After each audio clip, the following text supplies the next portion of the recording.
the whole truth, and nothing but the truth. and nothing but the truth. As I mentioned earlier, you already know who I am. I told you a little bit Yes. about the rules we have today to ensure that your testimony runs smoothly. I will proceed with Yes. the topics that I will cover today. The main topics are as follows. There is some information that I will refer the commissioners to.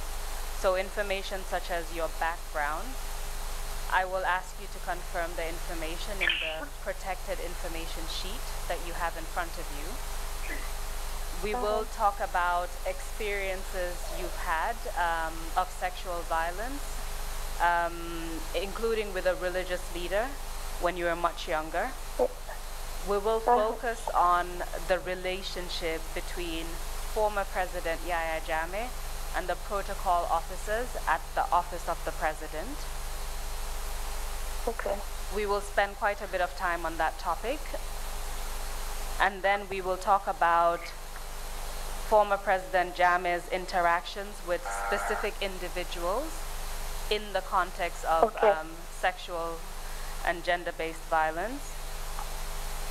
We will talk about other experiences that you've had of sexual violence by public officials within government, and then we will conclude with the impact that this has had on your life, in particular your interactions with former President Yahya Jammeh.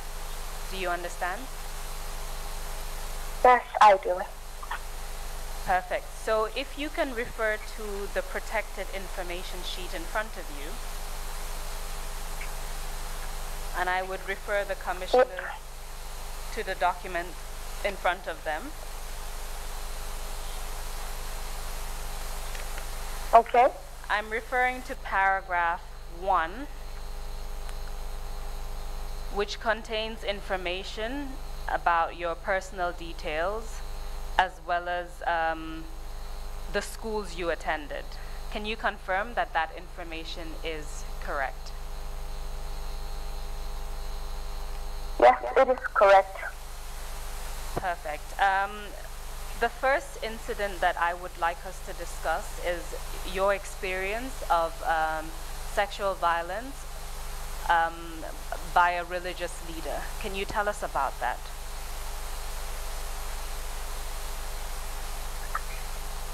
Yes. I would remind you that when it comes to referring to any names, please refer again to your list and direct us to the right number so that we can follow. But please proceed, and then I will ask follow-up questions at the appropriate time. Thank you. Thank you very much. Well, I am from a family that is religious, and my father is a very religious man. And when I was young, about 12 years old, he took me to Dara. And I used to like reading the Quran. My ustaz, his name is number 43. Number 43 sorry, I'm a protected. little bit nervous. Number 43 on the protected information sheet, correct? Oh, yes. Thank you. Please proceed. Tell us what happened. My ustaz attempted to rape me. At our Dara, we had a special place where we go to read our verses. And we had a senior student who was more likely like our prefect, and he coordinated us there. And our ustad stayed at the house, and whenever we finished our verses, we had to go to him for him to give us new verses. And when I went to him, he was laying down on his mattress, and he had a mosquito net covered, and I was sitting down on the mat. My ustaz asked me to come inside the mosquito net, like on the mattress, to massage him. Sorry to interrupt you, Madam Witness. I do apologize for interrupting you. There is a problem with the interpretation. Okay. Sorry, just a second.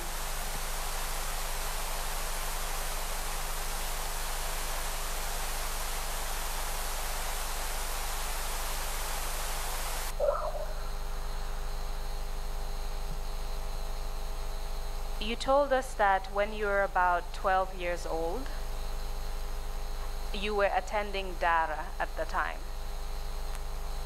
Yes. You told us that you normally, well, at the time you liked to read the Quran, and the Dara you attended, there was a senior person who was taking care of the class on behalf of the ustaz. Is that correct? Yes. Yes. And whenever you finish reciting a particular verse of the Quran, when you had mastered that verse, you would then have to go to the room where the ustaz was in order to get a new verse. Is that correct? Yes. Correct. Can you, well, I want to make sure that the interpreters can follow and interpret into the local languages. Can you tell us what happened when you entered the room where the ustaz was? When I entered the room, the ustaz was laying down on his bed.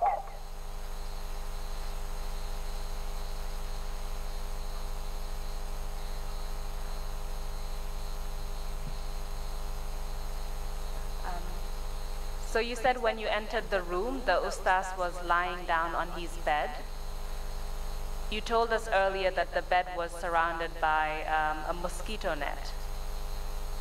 Is that correct? Yes, that is correct. And then you said when you entered the room, the ustaz told you to come to where he was, which is the bed he was lying on. Is that correct? Yes, that is correct. And can you continue telling us what happened? Please try to raise your voice a little bit more so that the interpreters can follow. And please continue telling us what happened. Thank you very much. Okay, when I entered, and then he asked me to come on his bed to massage him. I refused to do this, and he had a knife by his side on the bed, and he started, it was a push and pull, and he slapped me here and there on the face, and then he wounded me on my back. I still have the scar on my back. I don't know if he used a knife or something else, but for me, what was important is to escape that situation.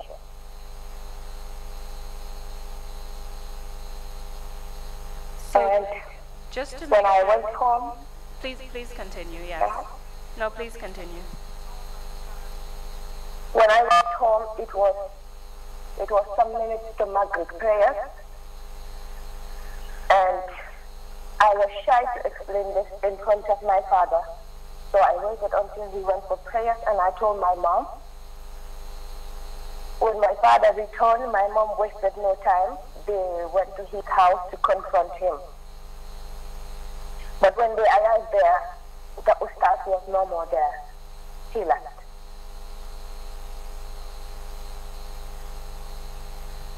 So I just want to recap. Something like an incomplete building, like it was like somebody else owned it and let him stay there. So we didn't meet the ustaz there. My parents were worried, and I was sick. They thought something was wrong with me. he went to the hospital, but Ustaz didn't do, like nothing was, he didn't rape me. I escaped that situation. And later, we came to know where he lived through my brother, who was once going to the market, and he heard a voice that was similar to my Ustaz's voice. And he looked in that compound and saw him, and he rushed back home to report to my mom. My mom went there with my family to confront him, and later my Ustaz came to our house to apologize for what happened. But I remember my father telling him that it was not for him to forgive him, it was for me to forgive him. My father told him that he was very disappointed, because as a religious leader, if he could do that, anyone else could. And my father told him that even if, like when he was walking on the street, he kept talking on his phone, like to himself, because he could not believe Ustaz did this to me. So after that, when my father, like, he took me to all the barracks, but I was then too scared, and whenever my father left, I go back home. I used to like to recite the Quran, and my father later was the one who was helping to teach me the Quran at home. And it is difficult to say, but I always try to discourage my sisters from going to Dara, because I don't know if it could happen to them. It's possible it happens to them, and maybe they would not be lucky to escape the situation like I was lucky to escape that. So I want to make sure that we've gotten everything clear. Thank you for explaining that incident, which happened when you were very young, at the age of 12, you said. From what you explained, you entered the room, you found the Ustaz lying on the bed, and he told you to come onto the bed so that you could massage him. You refused. He had a knife on the side of the bed. He grabbed you, and you said he slapped you, and there was a push and pull between the two of you. And you were wounded on your back, but you don't know if that wound came from the knife that you saw or from something else, because you were struggling to escape. So far, is that correct? Yes, it's correct. You said after that you went home. It was shortly before Maghrib prayers, but you were too ashamed to talk about what happened in front of your father. So after your father left, you told your mother. Exactly. And then when your father came back, your mother told him, and your family's reaction was to try to go and confront the Ustaz. But you told us that the Ustaz was not there because it was an incomplete building where he was staying, so you assume someone let him stay there temporarily. Is that correct? Yes. You said somewhere down the line, the Ustaz had moved, but at some point your brother could hear his voice coming from a compound and came to tell the family. Yes. And so your entire family went to Ustaz and confronted him. And then he apologized. Yes. And he was asking your father to forgive him. But your father said it wasn't for him to forgive, it was for you, the person who had suffered this experience, to forgive or not. Is that correct? Yes. And you said your father was disappointed because this was a religious leader who was doing, who did this to you. And you said as a result of that, you started discouraging your sisters from going to Dara because you didn't know if they could experience the same thing and whether or not they would escape, which is what you managed to do. Is that correct?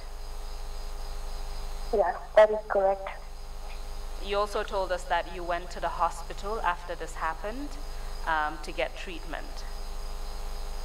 Yeah. Can you tell us, apart from what you've mentioned, can you tell us what experience, what impact this experience has had on your Quranic education, has had on you as a person when it comes to when it comes to sexual violence in general?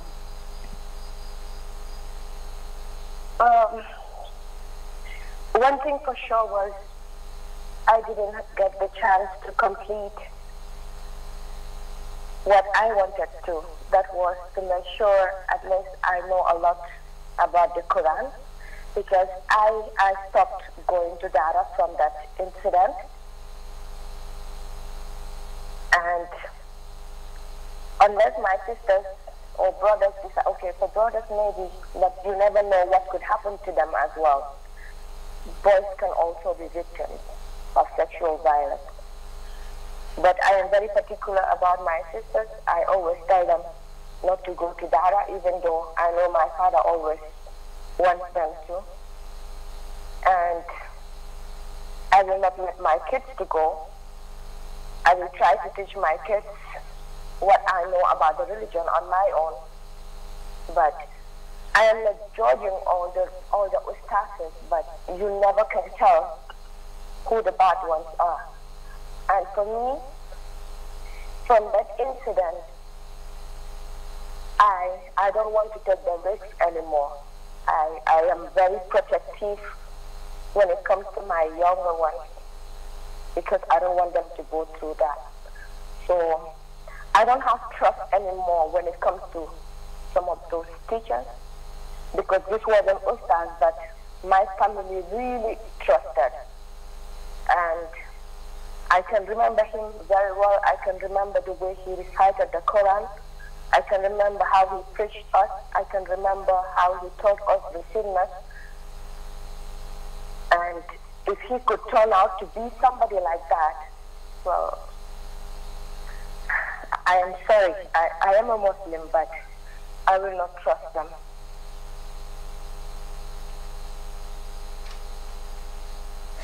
Thank you for telling us about that incident and the impact that it has had on you and religious education generally.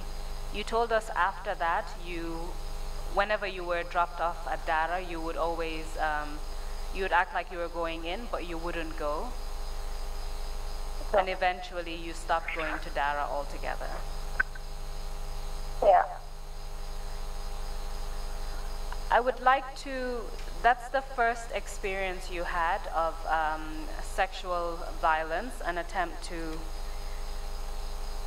violate you. Of course, we don't even know how far this would have gone if you didn't escape. Can you tell us what other experience you've had about sexual violence prior to talking about sexual violence within your work context? So still focusing on your private life, please tell us about any other experience that you had before you started working.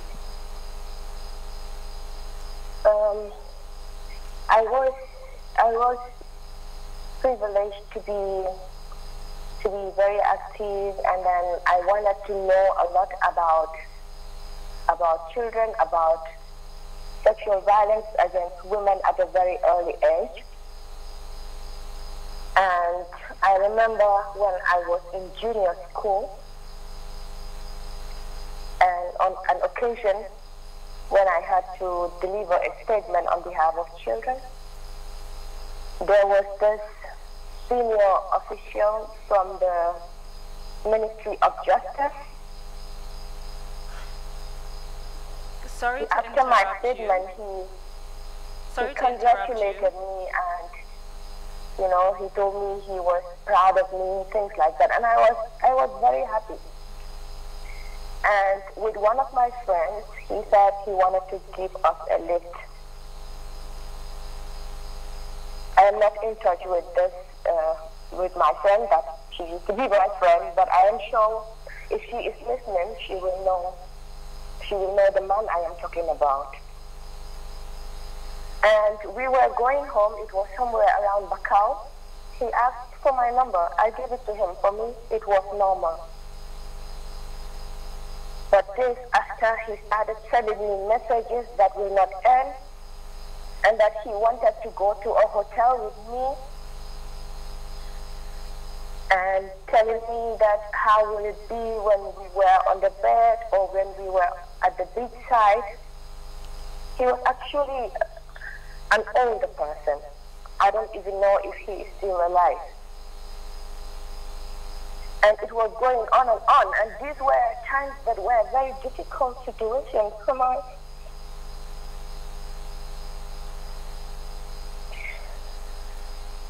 Please take your time, Madam Witness.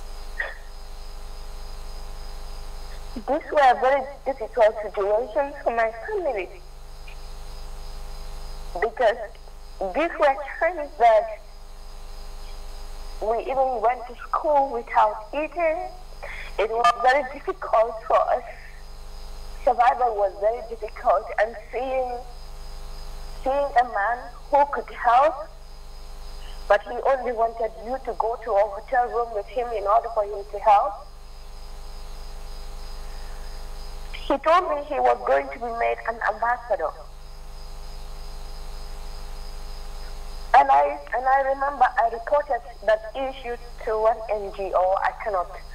I cannot reveal the name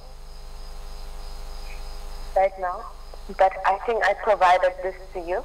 Why don't you refer us to, first of all, the name of the senior official from the Ministry of Justice, and then you can refer us to the information regarding who you reported this matter to. His name is on the sheet, it's number 44. Thank you. And what about the organization that you reported the matter to? And the individuals you reported the matter to? It's on paragraph 5 on my statement, and that would be point number 3 for the commissioners to follow. At that time, you said you were in junior school. How old were you? I was about 15 years old. So you said he continued to send you these messages about going to a hotel, what you would do on a bed, the beach side, messages like that, and he wouldn't stop. Then you reported him. Stop. And, you know, I have this type of mom that was always looking. When something was wrong, she knows it, and I was becoming worried that my mom will know something was going on. So I reported him to an NGO, and they wanted us to trap him. Like, I had to go ahead with what he wanted, like to go with him to the hotel so that they could catch him red-handed. But I was too scared to do this. So there was one person he was a government official, and he was working at the defense, at the Ministry of Defense.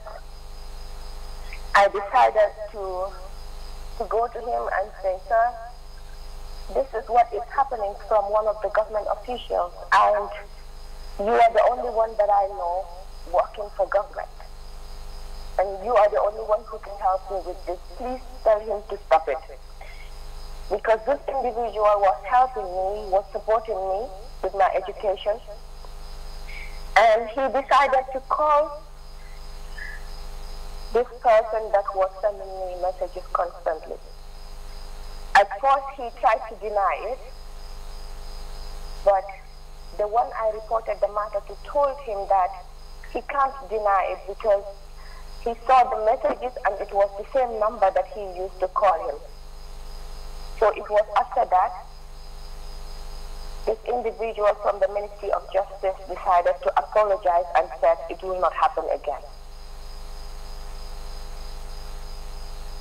And so you were only able to get him to stop by involving another government official who was basically influential at the time. Is that correct? Yes. Can you direct us to the name of that individual in the protected information sheet? Can you tell us in which paragraph it is? It is, well, on my statement, it is on paragraph 5 and it's highlighted on number 3. So that would be number 3 on the protected information sheet, paragraph 5, the last name in paragraph 5, is that correct? Exactly, yeah. And so after this particular incident, can you tell us generally how you felt about issues of sexual violence involving people who are influential in society, so to speak? Well, for me, I feel it all comes to vulnerability because these were people who were in positions. These were powerful men, and they used their positions, they used their money to target people like us.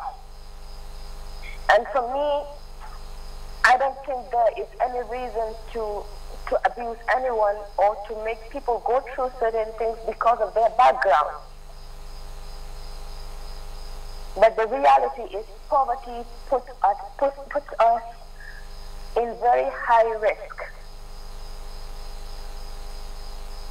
It is mostly women or young boys who are from very poor backgrounds or who are really poor economically that are taking, like, people take advantage of us. People take advantage of our situations.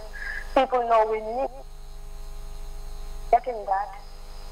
They must take advantage of you. And from that day on, I always react very strongly. Self was going to take advantage of me. I don't compromise with it. And I became scared of men in position. And as I talk to you now, I am very worried about who are going through the same thing. Because it will not stop. There are men out there who are looking for girls that they can abuse based on their vulnerability. And I feel that is not fair. That is, poverty should not make anyone take advantage of you. And you've mentioned two factors of vulnerability, one being coming from a very poor background, and also the fact that you were very young when these two incidents happened. And so if I understand you correctly, you're saying those two factors put you at a higher risk of people making advances or trying to sexually violate people like you, essentially. Is that correct? Exactly. And as a result of these experiences, you said you react very strongly to any attempts that people make to violate you sexually. Is that right? Yes. And it's not just me. When it comes to my sisters, when it comes to children that I know, I remember standing up for children, even going to police, reporting certain people because when I start suspecting that there is an elderly person taking advantage of a younger one, or I know, sometimes you see some men in the home, they will start being very nice to a child and then start playing with them, buy them sweets, and then you see the child get so close to them, and sometimes they take them in their rooms. You don't know what happened. I remember one of my sisters, very small, came to my mom and said there was a man who called her and gives her sweets and took her to his room and started touching the body. And this was a very small girl, yeah? And that was because my mom talks to us. My mom doesn't let things go. She talks to us about issues like that. So there are other people that are going through that, and for me, if I see such things, I don't keep quiet. I make sure I react to that. Maybe sometimes I overreact. That might be as a result of what I saw, but it's better to act earlier before it is late. Prevention for me is better than cure. So after those experiences that occurred while you were still at school, you finished high school, and then you started engaging in certain activities. I won't go into detail about those activities. I will simply refer the commissioners to paragraph 6, which is 6 and 7, which are basically numbers 4 and 5 on the protected information sheet. And those activities, I can call them youth activities, led you to meet the former president, Yahya Jammeh. Can you confirm the information that's in paragraph 6 and 7? Yes, it is correct. So you mentioned exactly when you met Yahya Jammeh, including the dates and through who you met him, and that's in paragraph 8, which is listed on point 6 of the protected information sheet. Now, bearing in mind the protective measures, can you please tell us about that first meeting, your first one-on-one meeting with President Jammeh? Okay. I remember during my meeting with him, he offered me a job as a protocol officer at the office of the president. But everything was just too new to me and so quick. So I told him I wanted it because I can remember he even asked me 2 times, don't you want to do the job? I said, I want to do it. But can you please give me time to talk to my parents about it first? And he said, it is okay. You can go ahead, and when you are ready, you can contact the chief of protocol and you can start working. And I went home and spoke to my parents about this, but on that day, he gave me some amount of money, summing up to $100,000 for a project I was working on, which I appreciated a lot. And I went home, but the advice I got from my family was, it's better if I had to work there, I do it through the normal government procedure.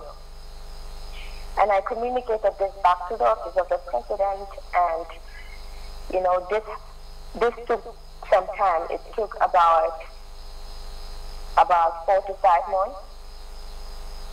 And I got a call, I went to the PMO, and I went through certain interviews, and then I was given the job as a protocol officer, grade 8.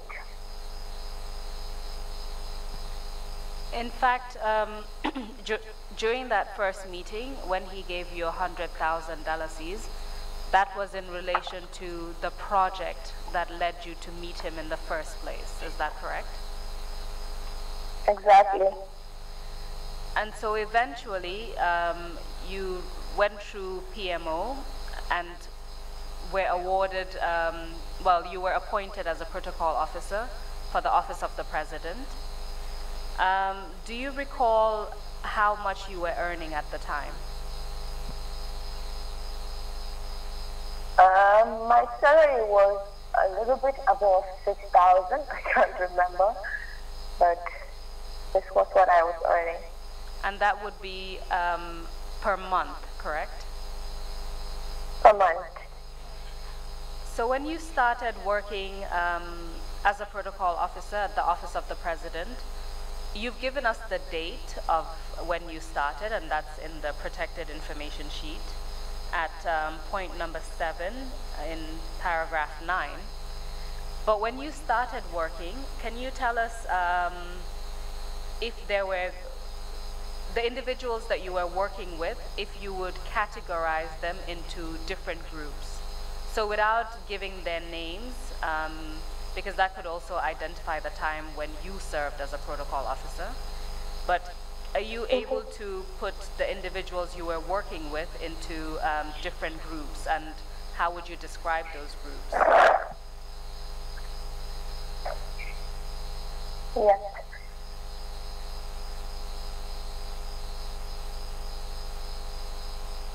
We were 2 groups.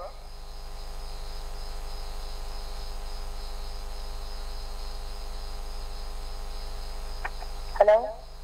Yes, we can hear you. How would you describe the 2 groups? Yes. Oh yeah, we had one group of women that were related to him and another group that were outsiders. Can you give us an estimate of, or can you tell us for certain, how many protocol officers were working there while you were there, including yourself? About 10 to 12 of us.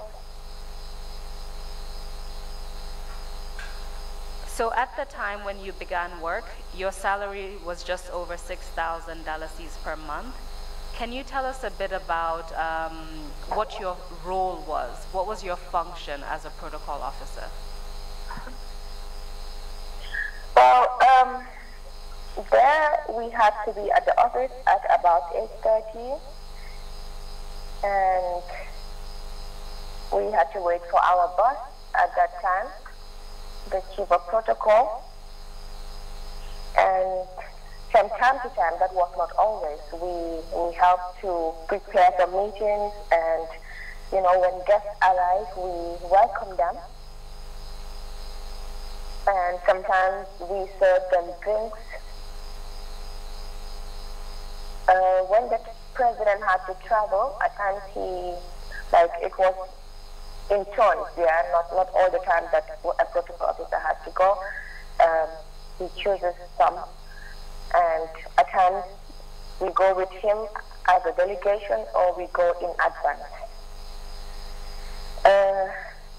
Sometimes we type letters, but that was only when there were big events like birthdays or other celebrations. But most of the time, for me, it was like we had nothing to do. It was more staying in the office, and people didn't even give us work to do because they referred to us as the president's girls. And for me, this was a little bit too idle. You said that people would not give you work to do, and you were referred to as the president's girls. What do you mean by that, or what was meant by that? Yeah, because we were seen as, like, we were brought there by him. We only had something to do with him, so it was either him or our direct boss who would ask us to do work, but other people will not. And, you know, sitting in the office all the time and mostly just chatting and not much to do, that was not what I was expecting the work would be. Apart from the salary that you received, were there other privileges that you had being protocol officers at the Office of the President? We had cars allocated to us, which we shared, and some of us got phones, gifts, money, things like laptops, all the privileges. And where would those privileges, the ones that you've just outlined now, phones, gifts, money, laptops, where would those things come from? They came from the former president. And that would be Yahya Jammeh, right? Yes. You mentioned gifts. What type of gifts would you get, for example? It depends, like phones, expensive phones, or laptops, as I mentioned before. Those were the ones to my knowledge. So while you served as a protocol officer at the Office of the President, do you know if some protocol officers lived at State House or not? Yeah, some lived at State House at his like apartments, where there we call Marina. So there were some of the protocols who were accommodated there. Do you know why some of the protocol officers lived at State House at the Marina residence? Well, I don't know. He brought some of them there, but I know that some of those who lived there, at least one spoke to me, that he was sexually abusing them. Sorry, can you just repeat that? I don't know what was happening with everyone, but I know at least one that spoke to me that was living in there, that he was sexually abusing them. We will come back to that in more detail. Did you live at Marina at State House? No, I never lived there. And do you know where the name Marina comes from?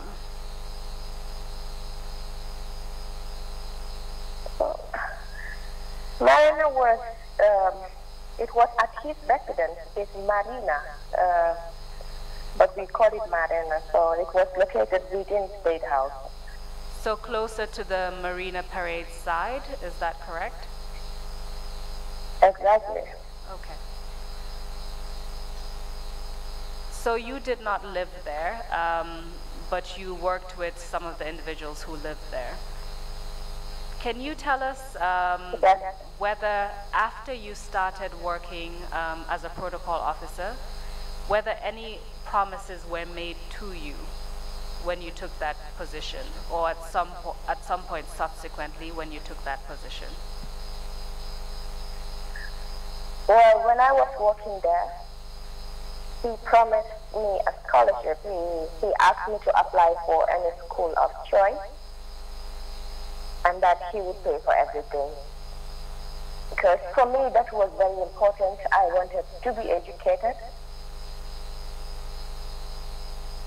But I did apply for the school, and I got admission, but it didn't happen.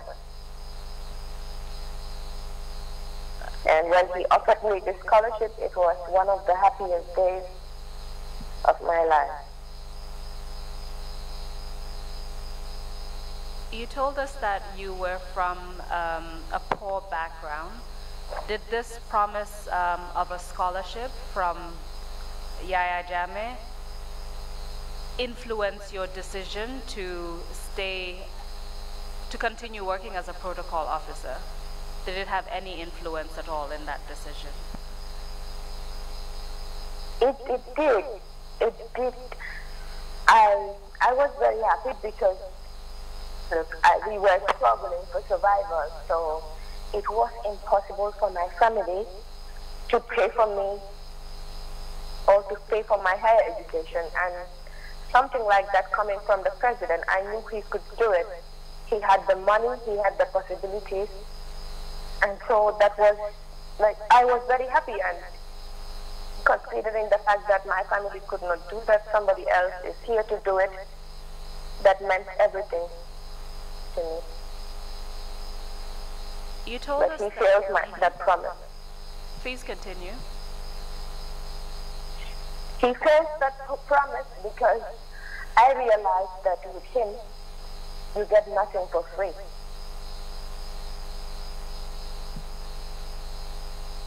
We'll come back to that in more detail.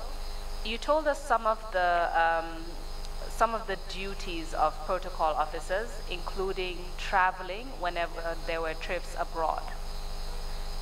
You would take turns to do that, correct? Yes. What about within the country? Did you go on any tours or trips with the former President Yahya Jammeh? Yes, we usually had frequent trips to Canada. Can you tell us about those trips to Kanilai? Yes, whenever he goes to Kanilai, we accompanied him, the protocol women, and this was happening almost every weekend. And there were so many programs happening there, musical festivals, musical jamborees. And sometimes we stayed there for up to a month. And in Kanilai, we had our own, like it was a big room within his apartment, within his compound. And it was just a minute or two away from his own residence. So we stayed there with him, and sometimes we go to him to his apartment to sit with him and talk. But sometimes we just sit at the corridor, and then whoever he wants to go in will go into him. So to be clear, while you were at Kanilai, you told us that you would go sometimes every other week, sometimes you'd stay there up to a month, but you would all stay in a big room that was within the same compound where Yahya Jammeh lived. And this place was about a 1-minute walk from Yahya Jammeh's residence, correct? Yes. You said that he would call you, the protocol officers, to come to his residence. And sometimes you would be inside, sometimes you would sit at the corridor. Around what time of the day would he normally call you protocol officers?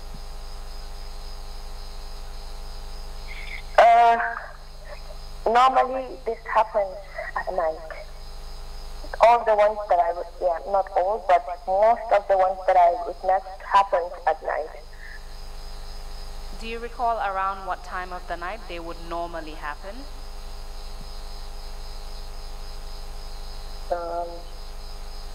Rarely, sometimes around 10, but mostly from 12, 1 a.m., something like that.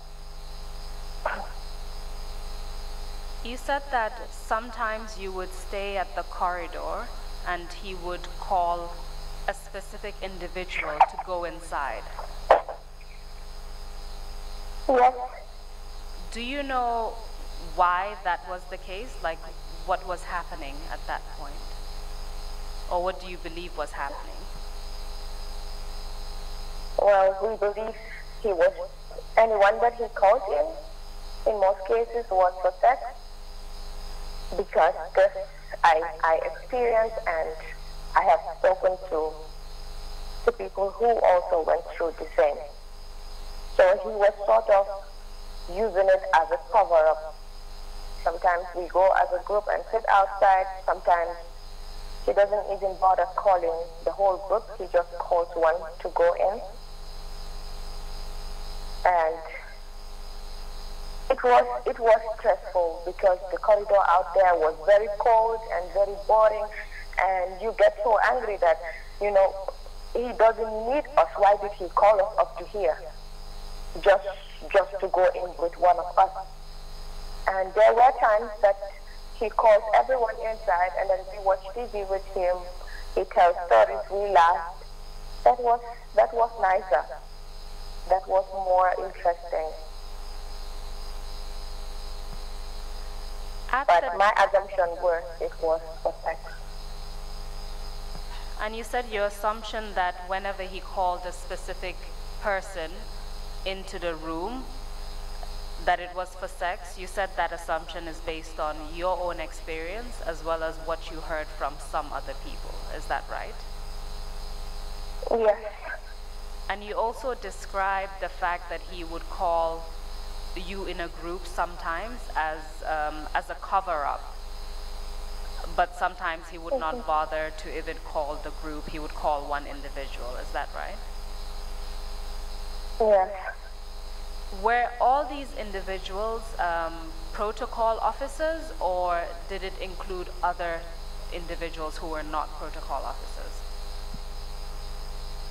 Yeah, most were protocol officers, but there were others who were not part of us. And in terms of age, were these people above 18 or were they below 18, as far as you know? Well, mostly they are above 18. Did you say mostly? I think in all cases, because I cannot remember anyone that was below 18. Like I cannot really know their ages, but the ones that I know, they were not below 18. And you told us that during these occasions, you obviously had your own experience, but you heard from some other people that it was for sex. Yes, I did. Do you recall any particular example of someone telling you what happened to them when they were called individually by President Jammeh to enter the room? Yes, I do. For example, one of the victims who spoke to me, she told me that the former president abused her sexually. She told me that Jimby took her there and that the president punched her. And after, like, when she refused to sleep with the president, he told her that she must have sex with him. So he forced her, and I tried to advise her. I spoke to her. I said, don't do it if you don't want to do it. Say no to him or report to your mom. But because she was too scared, because the president wouldn't support her without doing it, and because he was more powerful, he succeeded in abusing her. But I can remember very well that I spoke to her. I even told her, look, there is one thing. If you want to do it, it's okay, you can. But if you don't want to do it, don't. But you have to know that maybe if you don't, you might go through what I am going through. He might sideline you. He might not want to do anything with you. So I know that individual who spoke to me. Can you identify the name of this individual on the protected information sheet? She is on number 36. And that is number 36 on the protected information sheet for the commissioners. You mentioned a Jimbe. Can you tell us her last name? Jimbi Yame. Can you tell us who she is or who she was at the time? I think she was a nephew from the president, the former president. A nephew or a niece? No, niece, sorry. Yes. She was the president's niece, yeah. And what was her role at the time? She was a protocol officer, but I call her a pimp. Why do you call her that? Yeah, because most of the time, to what I witnessed, she was the one taking girls to the former president. And for her, that was very normal. And with her, if it was successful with the president, she becomes more close to you and very friendly. Like her mood depended on what the president was doing. When the president was happy with you, she was happy. When the president was not, she was not. And yeah. So thank you very much, Madam Witness. I note the time. I believe we're going to take a very short break and then we will continue. Thank you very much for answering my questions. I will hand over to the chairman to give us more direction on what we can expect. Thank you, Madam Witness. Okay. Thank you, Council. Council, we would normally take a 30-minute break, but I hope when we resume, we wouldn't have any technical difficulties.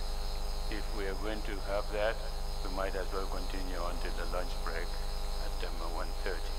But you guide me in terms of questions and other things that you have on your list, what you're going to go through. What's your advice? I would suggest that we take a shorter break, perhaps of about 15 minutes, because we've lost quite a bit of time trying to connect to the witness. And so we have lost about half an hour, and the witness will not be able to stay beyond a certain time. So I believe 15 minutes, and then we sit for another session, and then we should finish by then. In terms of the technical issues, I believe it's just to reconnect, and I don't expect any difficulties from that now. Thank you. Splendid. We will take a 15-minute break and resume at 12:20. Oops. I will collect the protected information sheets and then give it back to the commissioners when we resume. My apologies. It's just to make sure that the documents aren't left lying around. Thank you very much indeed. You can take that. We'll resume at 12:20 sharp. Meeting is adjourned.